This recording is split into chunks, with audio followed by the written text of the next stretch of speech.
आप सभी प्यारे साथियों का एसआई क्लास पर स्वागत है।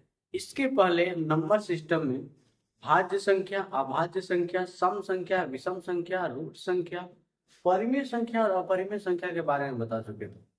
अब परिमेय और अपरिमेय संख्याओं पर आधारित कुछ पिछले परीक्षाओं में जो हुए हैं एग्जाम, उनमें सवाल पूछे गए हैं, उन्हीं पर आधारित हम सवाल आपको कराएंगे।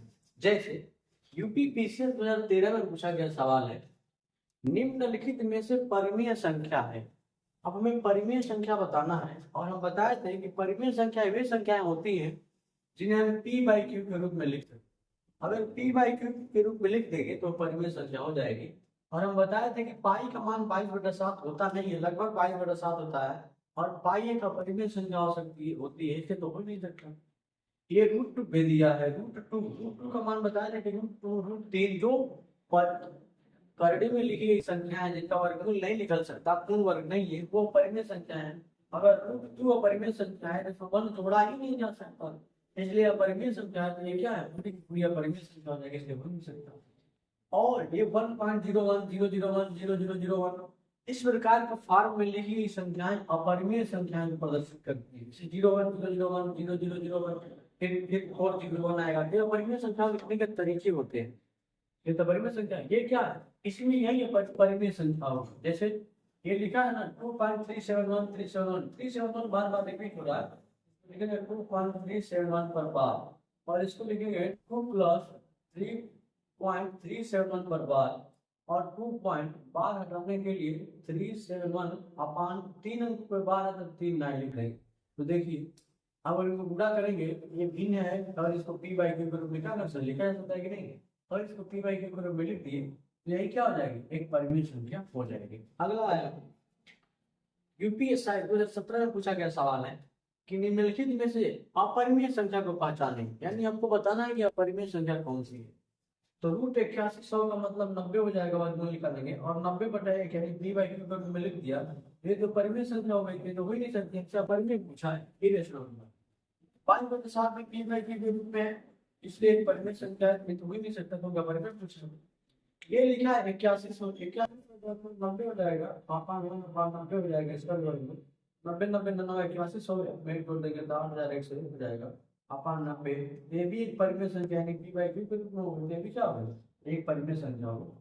तो पूछा है अपरिमेय संख्या की पहचान के लिए, ये क्या हो जाएगा अपरिमेय। क्यों, क्यों 0.45 के बाद क्या आया, लगातार संख्या आए चला।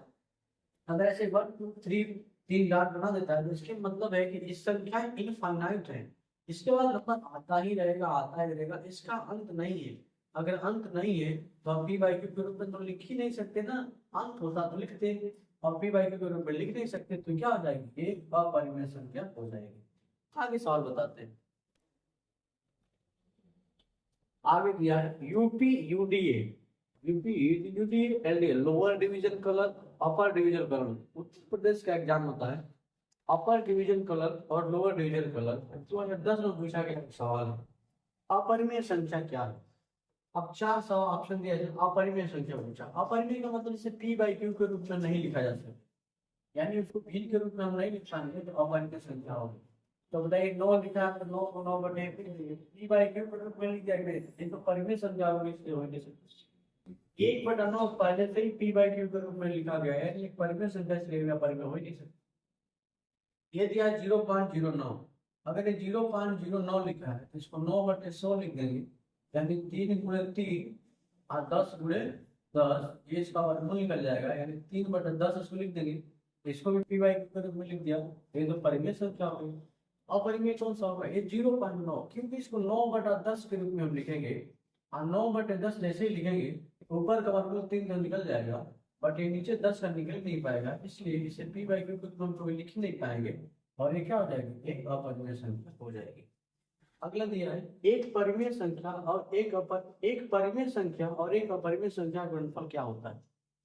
जब भी एक अपरिमेय संख्या और एक अपरिमेय संख्या दोनों के बीच कोई भी हम गणितीय संक्रिया करते हैं, तो गणितीय संक्रिया से प्राप्त होने वाला परिणाम हमेशा एक अपरिमेय संख्या होता है।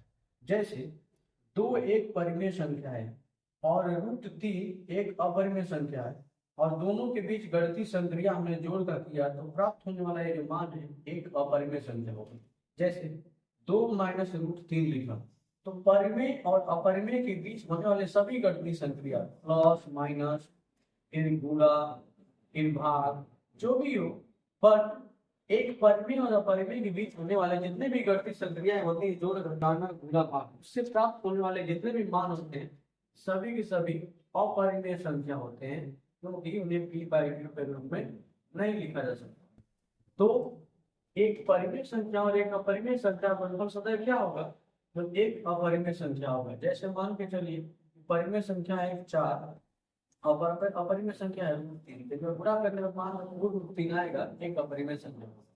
जैसे एक परिमेय संख्या दिया मान के चलिए 10 और एक अपरिमेय संख्या दिया 37, इनके मान को पूरा करने पर जो आएगा एक अपरिमेय संख्या। इस प्रकार से 10√37 क्या हो जाएगी? एक अपरिमेय संख्या। तो एक अपरिमेय संख्या होती है। ये जो है सीडीएस जो चीफ ऑफ डिफेंस स्टाफ जो होता है, सीडीएस का पेपर होता है, उसमें 2010 में पूछा गया सवाल है। अगला दिया है 1/5 और 2/5 के बीच कौन सी परिमेय संख्याओं का युग्म है? तो दो परिमेय संख्याओं के बीच अनंत परिमेय संख्याएं होती है। जैसे मान के चलिए एक परिमेय संख्या ए है और दूसरी परिमेय संख्या बी है, और दोनों के बीच हमें परिमेय संख्या याद करना है, तो दोनों के योग को योग करके 2 से भाग देते हैं तो बीच की परिमेय संख्या निकल जाती है। जैसे एग्जाम्पल के तौर पर मान लीजिए एक संख्या 3 है और दूसरी 5 है, और इन दोनों के बीच में परिमेय संख्या निकालना है, क्या करें?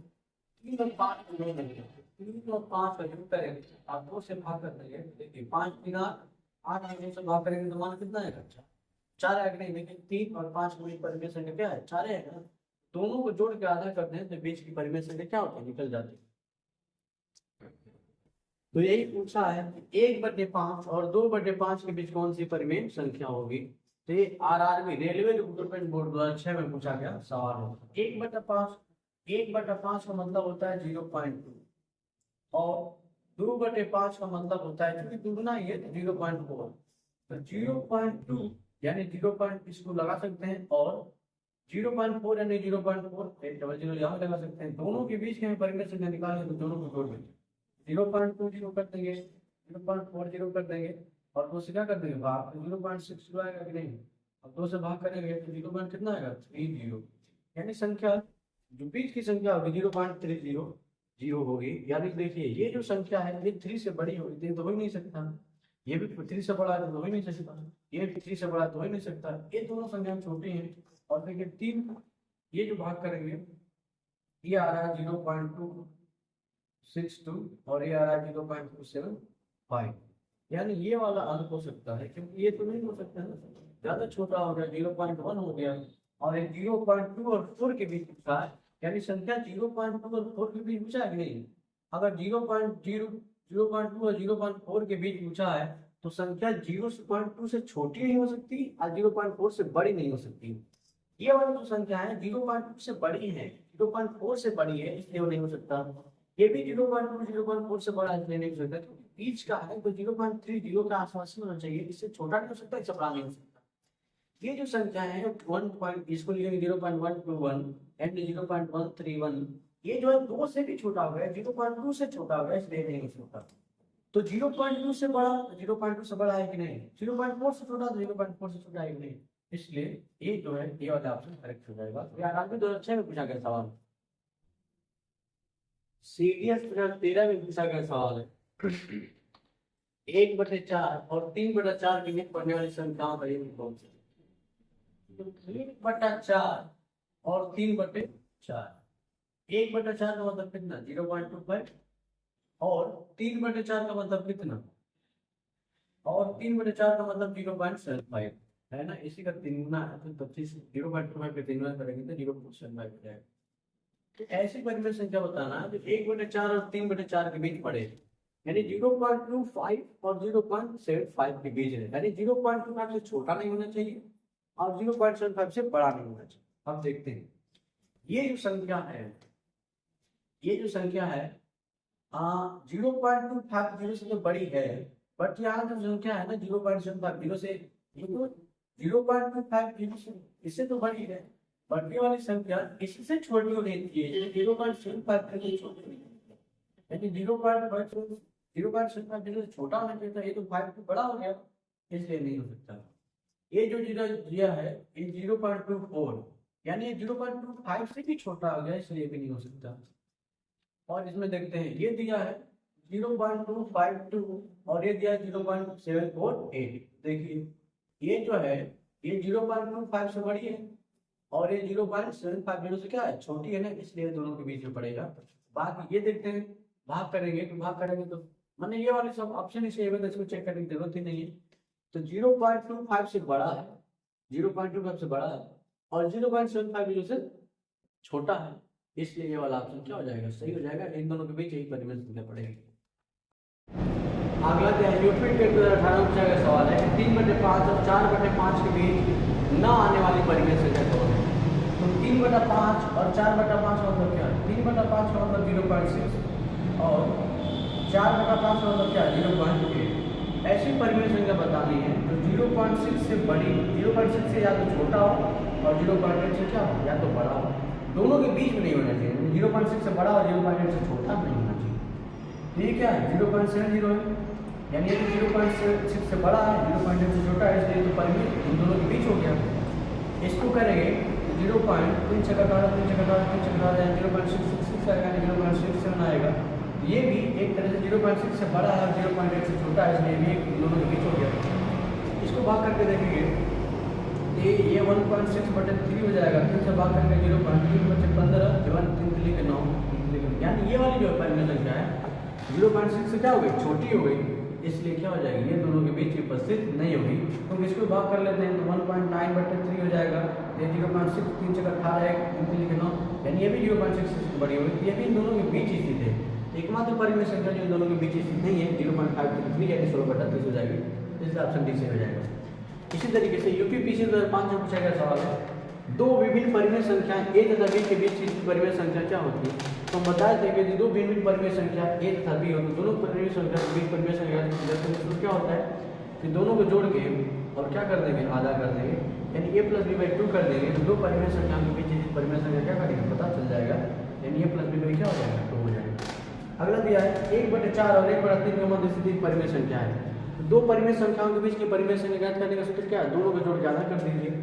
1/4 ये LIC 1997 में का सवाल है, 1/4 और 1/3 दोनों को जोड़ के आधा कर देंगे तो दोनों को जोड़िए, 3 एकम में 3, 4 एकम में 4, 4 3 7, 4 3 12, अब आगे कितना हो जाएगा 2, तो 7/24, तो इनके बीच में परिमेय संख्या कौन हो जाएगी 7/24, यानी कि ऑप्शन सही हो जाएगा। संख्याओं के क्रम में जो अगली संख्या आती है वास्तविक संख्या, रियल नंबर। वास्तविक संख्या क्या होती है, वे सभी संख्याएं जिन्हें हम संख्या रेखा यानी जो नंबर लाइन सिस्टम हमारा होता है, ये जो नंबर लाइन होती है हमारी नंबर लाइन जिनको दिखा जा सकता है उन्हें वास्तविक संख्या कहलाती है। यानी प्रकृति में उपलब्ध कोई भी संख्या जिन्हें संख्या रेखा पर हम दिखा सकते हैं वो वास्तविक संख्या कहलाती है। इसके अंदर क्या होता है कि परिमेय संख्या और अपरिमेय संख्या दोनों को हम संख्या रेखा पर दिखा सकते हैं, इसलिए परिमेय और अपरिमेय दोनों संख्या वास्तविक संख्या के अंतर्गत आती है। परिमेय संख्या और अपरिमेय संख्या, परिमेय संख्या जिन्हें p/q के रूप में लिखा जा सकता है, अपरिमेय संख्या जिन्हें p/q के रूप में नहीं लिखा जा सकता। जैसे p/q के रूप में लिखना ली, जैसे कोई इंटीजर हो गया, धनात्मक ऋणात्मक शून्य सभी क्या है परिमेय संख्या, क्योंकि इंटीजर को हम p/q के रूप में लिख सकते हैं। 5/6, 10/3, -5/4 इस तरह की जितनी भी संख्या है सब क्या है परिमेय संख्या। अपरिमेय संख्या वे संख्याएं जिन्हें p/q के रूप में नहीं लिखा जा सकता। p/q के रूप में उन्हें नहीं लिख पाएंगे जिनके दशमलव का कोई अंत नहीं है, दशमलव का अंत होगा ही नहीं तो भिन्न बनेगा ही नहीं।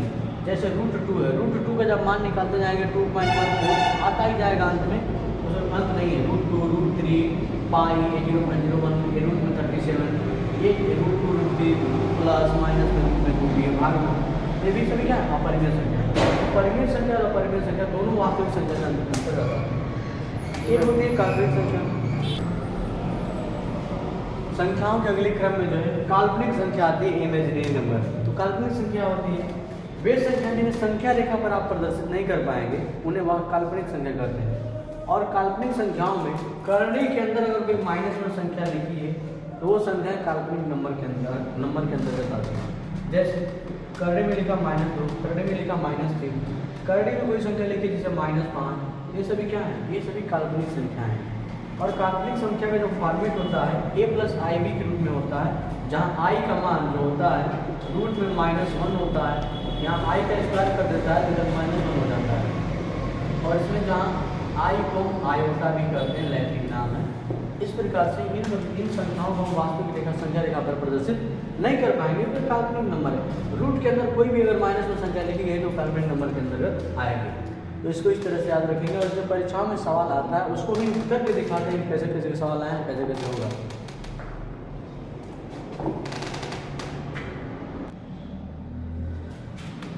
सीडीएस 2012 में पूछा गया सवाल है, निम्नलिखित कथनों पर विचार कीजिए। पहला कथन है प्रत्येक पूर्णांक परिमेय संख्या होती है। तो कोई भी पूर्णांक ले लीजिए, पूर्णांक को बताया 3 तरह की होती है, एक पॉजिटिव इंटीजर होती है, नेगेटिव इंटीजर होती है, एक जीरो इंटीजर होती है।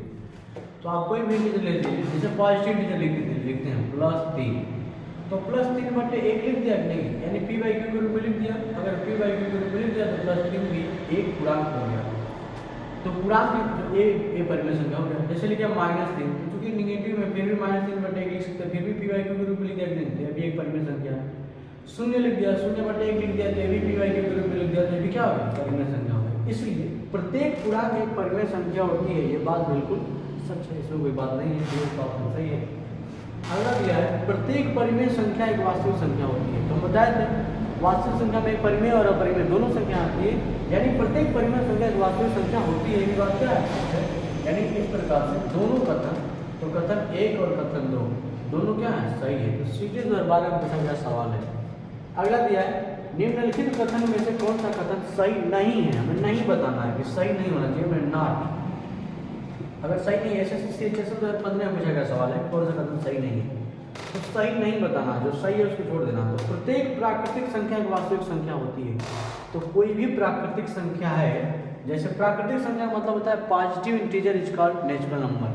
तो पॉजिटिव इंटीजर से मान चलिए 1, 2, 3, तो प्रत्येक प्राकृतिक संख्या का क्या है? एक वास्तविक संख्या नहीं है, क्योंकि वास्तविक संख्या में परिमेय और अपरिमेय दोनों आते हैं। और बटे 1 लिख दिए, बटे 1 लिख दिए, बटे 1 लिख दिए, परिमेय संख्या भाई। अगर प्रत्येक प्राकृतिक संख्या एक परिमेय संख्या होती है, तो प्रत्येक परिमेय संख्या क्या होती है? वास्तविक संख्या होती है। इसलिए प्रत्येक प्राकृतिक संख्या की वास्तविक संख्या होती है। ये बात तो सही है, अगर सही है तो गलत नहीं हो सकता। अगला दिया प्रत्येक वास्तविक संख्या एक परिमेय संख्या होती है। तो प्रत्येक वास्तविक संख्या एक परिमेय संख्या नहीं होती है। प्रत्येक परिमेय संख्या एक वास्तविक संख्या होती है, लेकिन प्रत्येक वास्तविक संख्या एक परिमेय संख्या नहीं होती। क्यों? क्योंकि वास्तविक संख्या के अंदर परिमेय और अपरिमेय दोनों होती है। जो अपरिमेय और परिमेय कैसे हो सकती है? जैसे मान के लिए कि √3 एक वास्तविक संख्या तो है, लेकिन एक अपरिमेय संख्या है, परिमेय संख्या नहीं है। इसलिए प्रत्येक वास्तविक संख्या एक परिमेय संख्या नहीं हो सकती। तो बी ऑप्शन इसमें सही हो जाएगा, गलत है इसलिए सही हो जाएगा। अगला प्रत्येक पूर्णांक परिमेय संख्या होता है। तो प्रत्येक पूर्णांक का मतलब क्या? पूर्णांक, positive integer, negative integer, zero integer, सभी क्या है? परिमेय संख्या ऊपर बताया। आगे दिया प्रत्येक प्राकृतिक संख्या एक पूर्णांक है। तो कोई भी प्राकृतिक संख्या होगी तो एक पूर्णांक होगी, क्योंकि पूर्णांक जो होता है उसमें पॉजिटिव नेगेटिव इंटीजर और जीरो इंटीजर दोनों आते हैं। जितने पॉजिटिव इंटीजर होते हैं, यानी धनात्मक पूर्णांक होते हैं, वही तो नेचुरल नंबर है। इसलिए प्रत्येक प्राकृतिक संख्या एक पूर्णांक होती है, लेकिन प्रत्येक पूर्णांक एक प्राकृतिक संख्या नहीं होता। यानी ये बात सही लिखी, अगर सही लिखा तो ये बात गलत हो गई। ये बात नहीं सही लिखी, अगर सही लिखा है तो प्रश्न के हिसाब से बात गलत हो गई। ये बात गलत लिखा है, लेकिन प्रश्न के हिसाब से क्या हो जाएगा? ये बात सही हो जाएगी। तो प्रत्येक वास्तविक संख्या की परिमेय संख्या, ये बात बिल्कुल गलत है। तो इसलिए ऑप्शन कौन सा हो जाएगा? बी। और SSC 2015 में पूछा गया सवाल है। सीडीएस 2013 में पूछा गया सवाल है। सीडीएस 2013 में कि निम्नलिखित कथनों पर विचार कीजिए। यह है कि दो परिमेय संख्याओं के बीच परिमित परिमेय संख्याएं होती हैं। तो कोई भी दो परिमेय संख्या होती है, तो दो परिमेय संख्याओं के बीच अनंत परिमेय संख्या होती है। एक नहीं, अनंत, बहुत सारी परिमेय संख्या होती है। जैसे मान के चलिए कि एक संख्या लिखा 2 और एक संख्या लिखा 3, तो पूछेगा कि 2 और 3 के बीच कितनी परिमेय संख्या होती है? तो 2 और 3 के बीच परिमेय संख्या अनंत होगी। जैसे 2 3 को जोड़ के आधा के लिए, तो 2 और 3 को जोड़ेगा, 2 3 बटे 2 यानी 2 3 कितना है? 5 बटे 2 यानी कितना आएगा? 2.5। तो इन दोनों के बीच में जो परिमेय संख्या पड़ेगी ना ये 2.5 हो जाएगा। लेकिन पूछा कि 2 और 3 के बीच अनंत परिमेय संख्या होगी, क्योंकि 2 और 3 के बीच तो 2.5 है, लेकिन 2 और 2.5 के बीच जो परिमेय संख्या होगी वो भी तो 2 और 3 के बीच होगी। जैसे मान के चलिए कि 2 और 2.5 के बीच निकालते हैं, तो 2 और 2.5 के बीच निकालेंगे तो दोनों जोड़ क्या कर देंगे, यानी 4.5/2 करेंगे तो 2 या 2.5 हो जाएगा। तो 2.25 जो आएगा ये भी तो 2 और 3 के बीच है, यानी इसी तरीके से 3 और 2.5 को लेकर आधा कर देंगे तो ये भी तो 2 और 3 के बीच रहेगा। यानी दो परिमेय संख्याओं के बीच जो है आप निकालते जाएंगे, अनंत परिमेय संख्या आती है। तो लिखा है कि दो परिमेय संख्या के बीच परिमेय संख्या परिमित होती है, परिमित नहीं होती है, अनंत होती है। ये अनंत परिमेय संख्याएं होती है दो परिमेय संख्याओं के बीच। इसलिए ये बात कह रहा है, ये बात बिल्कुल गलत है, सही नहीं है। दो परिमेय संख्या अनंत परिमेय संख्या लिखा है कि दो परिमेय संख्याओं के बीच अनंत परिमेय संख्या होती है। हाँ, अनंत होती है, यानी ये बात बिल्कुल सही है। अगला दिया है किन्हीं दो परिमेय संख्या के बीच अपरिमेय संख्या परिमित होती है। तो किन्हीं भी दो, जिस तरीके से दो परिमेय संख्याओं के बीच अनंत परिमेय संख्या होती है, ठीक उसी तरीके से दो परिमेय संख्या के बीच अनंत अपरिमेय संख्याएं भी होती हैं। इस तरह से इसका परिमित लिख देना यह भी बात क्या है, बिल्कुल गलत है। इसके हिसाब से तीसरा भी सही हो जाएगा। तो निम्नलिखित प्रश्नों पर विचार कीजिए, यानी सेकंड ऑप्शन जो लिखा है ये क्या है, सही है। अगला सवाल सीरीज 2016 में ही पूछा गया है। निम्नलिखित कथनों पर विचार कीजिए। स्टेटमेंट लिखा है, पहला स्टेटमेंट लिखा है प्रत्येक धन पूर्णांक एक वास्तविक संख्या होती है। तो प्रत्येक धन पूर्णांक एक वास्तविक परिमेय संख्या, वास्तविक संख्या होती है कि नहीं? वास्तविक संख्या होती है। कोई भी ऐसी संख्या जिसे संख्या रेखा पर प्रदर्शित किया जा सके वो वास्तविक संख्या कहलाती है। तो क्या प्रत्येक धन पूर्णांक को वास्तविक संख्या रेखा पर प्रदर्शित नहीं कर सकते? अगर संख्या रेखा पर प्रदर्शित कर सकते हैं तो धन पूर्णांक एक वास्तविक संख्या होगा। जैसे मान के चलिए हम धन पूर्णांक लिख रहे हैं 1 + 2 + 3, जिनको हम संख्या रेखा पर प्रदर्शित कर पाएंगे। जैसे मान लीजिए यही संख्या रेखा होता है ना, इधर 0 होता है, इधर नेगेटिव होता है, इधर पॉजिटिव होता है। तो +1 यहाँ हो गया, +2 यहाँ हो गया, +3 यहाँ हो गया। यानी हम पॉजिटिव इंटीजर को संख्या रेखा पर प्रदर्शित कर पा रहे हैं, इसलिए प्रत्येक धन पूर्णांक एक वास्तविक संख्या होती है। ये बात बिल्कुल सही है। अगला दिया है प्रत्येक वास्तविक संख्या एक परिमेय संख्या होती है। तो प्रत्येक वास्तविक संख्या एक परिमेय संख्या नहीं होती। प्रत्येक परिमेय संख्या एक वास्तविक संख्या होती है, लेकिन प्रत्येक वास्तविक संख्या एक परिमेय संख्या नहीं होती, क्योंकि वास्तविक संख्या के अंदर परिमेय और अपरिमेय दोनों होते हैं। लेकिन जो अपरिमेय संख्या होती है वो परिमेय कैसे हो सकती है? इस तरह से ये आपने लिखा बिल्कुल गलत है। आगे लिखा है तीसरा, प्रत्येक पूर्णांक एक वास्तविक संख्या होती है। कोई भी पूर्णांक होगा अगर उसको संख्या रेखा पर प्रदर्शित कर पाएंगे तो वास्तविक संख्या होगी। जैसे निगेटिव अगर पूर्णांक हुआ तो निगेटिव संख्या इधर लिख देंगे -1 -2 -3, पॉजिटिव इधर लिख देंगे, 0 लिखा ही है। यानी इस प्रकार प्रत्येक पूर्णांक को हमने संख्या रेखा पर प्रदर्शित कर दिया तो प्रत्येक पूर्णांक एक वास्तविक संख्या होता है। ये बात बिल्कुल सही है। चौथा प्रश्न दिया है प्रत्येक परिमेय संख्या एक वास्तविक संख्या होती है। तो हाँ, प्रत्येक परिमेय संख्या एक वास्तविक संख्या होती है, क्योंकि अगर कोई भी परिमेय संख्या होगी तो उसको आप संख्या रेखा पर क्या करेंगे, प्रदर्शित कर पाएंगे। ऐसे मान के चलिए कि 3/4 लिखा, तो 3/4 p/q के रूप में है। अगर p/q के रूप में है तो परिमेय संख्या है, तो इसको संख्या रेखा पर कैसे दिखाएंगे? यहाँ 0 लिख दिया, यहाँ 1/4 है, यहाँ 2/4 है, यहाँ क्या हो गया 3/4 हो गया। तो 3/4 परिमेय संख्या को हमने संख्या रेखा पर प्रदर्शित कर दिया कि नहीं? इसलिए प्रत्येक परिमेय संख्या एक वास्तविक संख्या होती है। ये वाली बात क्या है, बिल्कुल सच है। यानी सेकंड ऑप्शन को छोड़ के, तो सेकंड ऑप्शन शामिल नहीं होने चाहिए, सेकंड ऑप्शन से शामिल हो गया इसमें गलत। सेकंड ऑप्शन यहाँ, सेकंड ऑप्शन तो नहीं दिए, लेकिन फर्स्ट, थर्ड और फोर्थ, तो फर्स्ट, थर्ड और फोर्थ ये तीनों ऑप्शन क्या है, सही है। और ये सीरीज 2016 में पूछा गया सवाल है।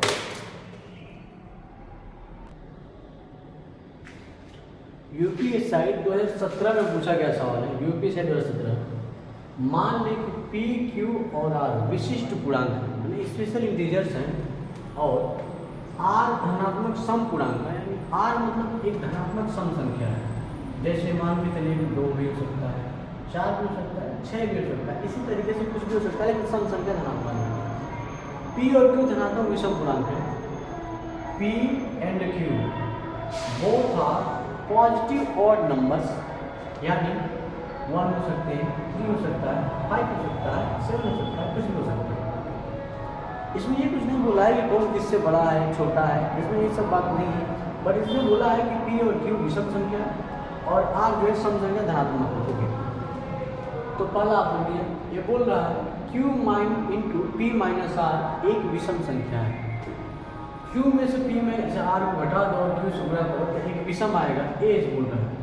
तो Q का मान कुछ भी ले सकते हैं, मान लीजिए हमने Q का मान ले लिया 3, तो Q का मान लिया 3 मल्टीप्लाइड बाई P का मान, यानी P भी विषम, तो मान लीजिए P का मान हमने ले लिया 1 और R यानी कोई भी है तो R का मान मान लीजिए ले लिया 2, तो 3 गुणे 1 में से 2 घटेगा कितना बचेगा -1 और -3 गुणा करके कितना आएगा -3। यानी विषम तो है लेकिन ये विषम तो है बट पॉजिटिव इंटीजर की नेगेटिव इस बात का पता नहीं चलता। जैसे मान के चलिए अब बोला है कि कोई आगे दिया है P - R का होल स्क्वायर, तो P रखो, P का मान कुछ भी रख सकते हैं 1 3 5 7 कुछ भी, तो मान लीजिए कि हम P का मान 3 रखें 3 और R का मान कुछ भी रख सकते हैं, तो मान चलिए R का मान हमने 6 रखा, तो 3 R - R का स्क्वायर करेंगे तो 3 में से जाएगा कितना बचेगा 3, तो -3 का स्क्वायर करेंगे कितना, यानी ये तो बात सच है कि P में से R घटाओ तो जो भी मान आएगा एक पॉजिटिव तो आएगा लेकिन सम आएगा विषम, ये बात कंफर्म नहीं है, कोई विषम भी आ सकता है विषम भी आ सकता है। जैसे मान के चलिए दूसरा को रखते हैं, Q का मान रखे 5 और R का मान रखे कितना 4, चाहे मान के चलिए कि 8 रखे 9 रखे 10 रखे 10, चाहे 12 ही रखिए मान के चलिए, यानी कुछ भी रखिए ये मान तो हमेशा विषम ही आएगा। चाहे मान के चलिए 8 रखे 5 में 4 घटाएंगे कितना बचेगा -3 और -3 का वर्ग करेंगे कितना हो जाएगा 9, यानी जो भी है P - R का होल स्क्वायर करेंगे, यानी सम और विषम का डिफरेंस हमेशा विषम आता है, सम और विषम घटाएंगे तो हमेशा विषम आएगा, और विषम का वर्ग करेंगे तो हमेशा विषम संख्या आएगी, यानी ये तो हो ही नहीं सकती, तो इसलिए तो अपना गलत रहेगा। आगे दिया है Q स्क्वायर में से multiplied by P - R square, Q अगर Q विषम संख्या है और विषम संख्या का वर्ग करेंगे तो हमेशा विषम संख्या ही आएगा। जैसे मान लीजिए 3 हम करते हैं 3 का वर्ग करेंगे तो हमेशा 9 आएगा, और P - R और सम और विषम का अंतर हमेशा विषम संख्या आएगी, सम और विषम का अंतर हमेशा विषम संख्या आएगी। चाहे मान लीजिए कोई भी अंतर कर लीजिए, जैसे 7 और 2 लिखा तो P का मान के लिए 7 है और R का मान के लिए 2 है, तो 7 में 2 करेंगे कितना बचेगा 9, 7 में जाएगा 5, 9 बचे 45, यानी ये तो बात है कि हमेशा विषम आएगा, हमेशा विषम आएगा। यहाँ लिखा है R multiplied P - Q whole square, R का मान कुछ लिख लीजिए, मान लीजिए R का मान सम है और P - Q का होल स्क्वायर करेंगे, तो P - Q का होल स्क्वायर करेंगे तो P यानी विषम है और Q क्या है विषम है, तो विषम में से विषम घटाएंगे तो हमेशा एक सम संख्या आएगी। जैसे मान के चलिए कि P का मान हमने रख दिया 5 और Q का मान हमने रख दिया 1, तो 5 में 1 घटाएंगे तो 2 और 5 में 1 घटाएंगे तो 4, 4 में 4 करेंगे 16, 16 में 2 को गुणा करेंगे तो हमेशा क्या आएगा 32, यानी ये वाली बात बिल्कुल सही है, ये भी सही है, ये भी सही है और ये भी क्या है सही है, यानी ये वाला एकमात्र ही ऑप्शन ऐसा है जो क्या एक गलत है, ये हमेशा विषम आएगा, इसमें सम लिख दिया इसलिए बी ऑप्शन क्या हो जाएगा गलत हो जाएगा। और यूपीएससी साइड 17 पूछेगा सवाल है। अगला दिया 11 नंबर सवाल, यदि x और y शून्येतर वास्तविक संख्याएं हैं तो x square plus x y plus y square का मान क्या होगा। x और y शून्येतर है, शून्येतर का मतलब कि शून्य से इतर यानी शून्य को छोड़कर तो संख्या है, शून्य नहीं है, और x और y का शून्येतर वास्तविक संख्या है यानी रियल नंबर है, तो मुझे x square plus y square plus x y का मान क्या होगा। x और y का मान धनात्मक हो या ऋणात्मक कुछ भी हो, पॉजिटिव नेगेटिव कुछ भी हो, लेकिन उसका वर्ग करेंगे तो हमेशा धनात्मक संख्या आएगी, यानी इतना से तो हमेशा धनात्मक संख्या मिलेगी, हमेशा पॉजिटिव नंबर मिलेगी। और x y का मान डिपेंड करेगा, अगर x और y में दोनों में से एक नेगेटिव है तो ये वाली वैल्यू नेगेटिव आएगी, तो ये वाली हमेशा क्या आएगी पॉजिटिव आएगी। तो मान के चलिए x और y का मान रखते हैं, x का मान के चलिए क्या करते हैं -2, y का मान हम रखें -1, चाहे एक पॉजिटिव भी लिख एक नेगेटिव मान लिखिए, तो -2 का वर्ग करेंगे तो -4 2 का 4, y का 1 का वर्ग करेंगे तो 1 प्लस x y -2 का यानी 4 प्लस 1 4 का मान कितना है, यानी आप कुछ भी कर लीजिए x y का मान कुछ भी रखेंगे तो हमेशा एक पॉजिटिव इंटीजर आएगा, हमेशा एक पॉजिटिव मान ही आएगा। और ये यूपी के 2018 में रिजल्ट का सवाल है, तो इसका ऑप्शन सही हो जाएगा कि हमेशा धनात्मक। अगला दिया है निम्नलिखित में से कौन सी काल्पनिक संख्या है। काल्पनिक संख्या इमेजिनरी नंबर, वह संख्या जिसे हम संख्या रेखा पर प्रदर्शित नहीं कर सकते उसे काल्पनिक रेखा कहते हैं।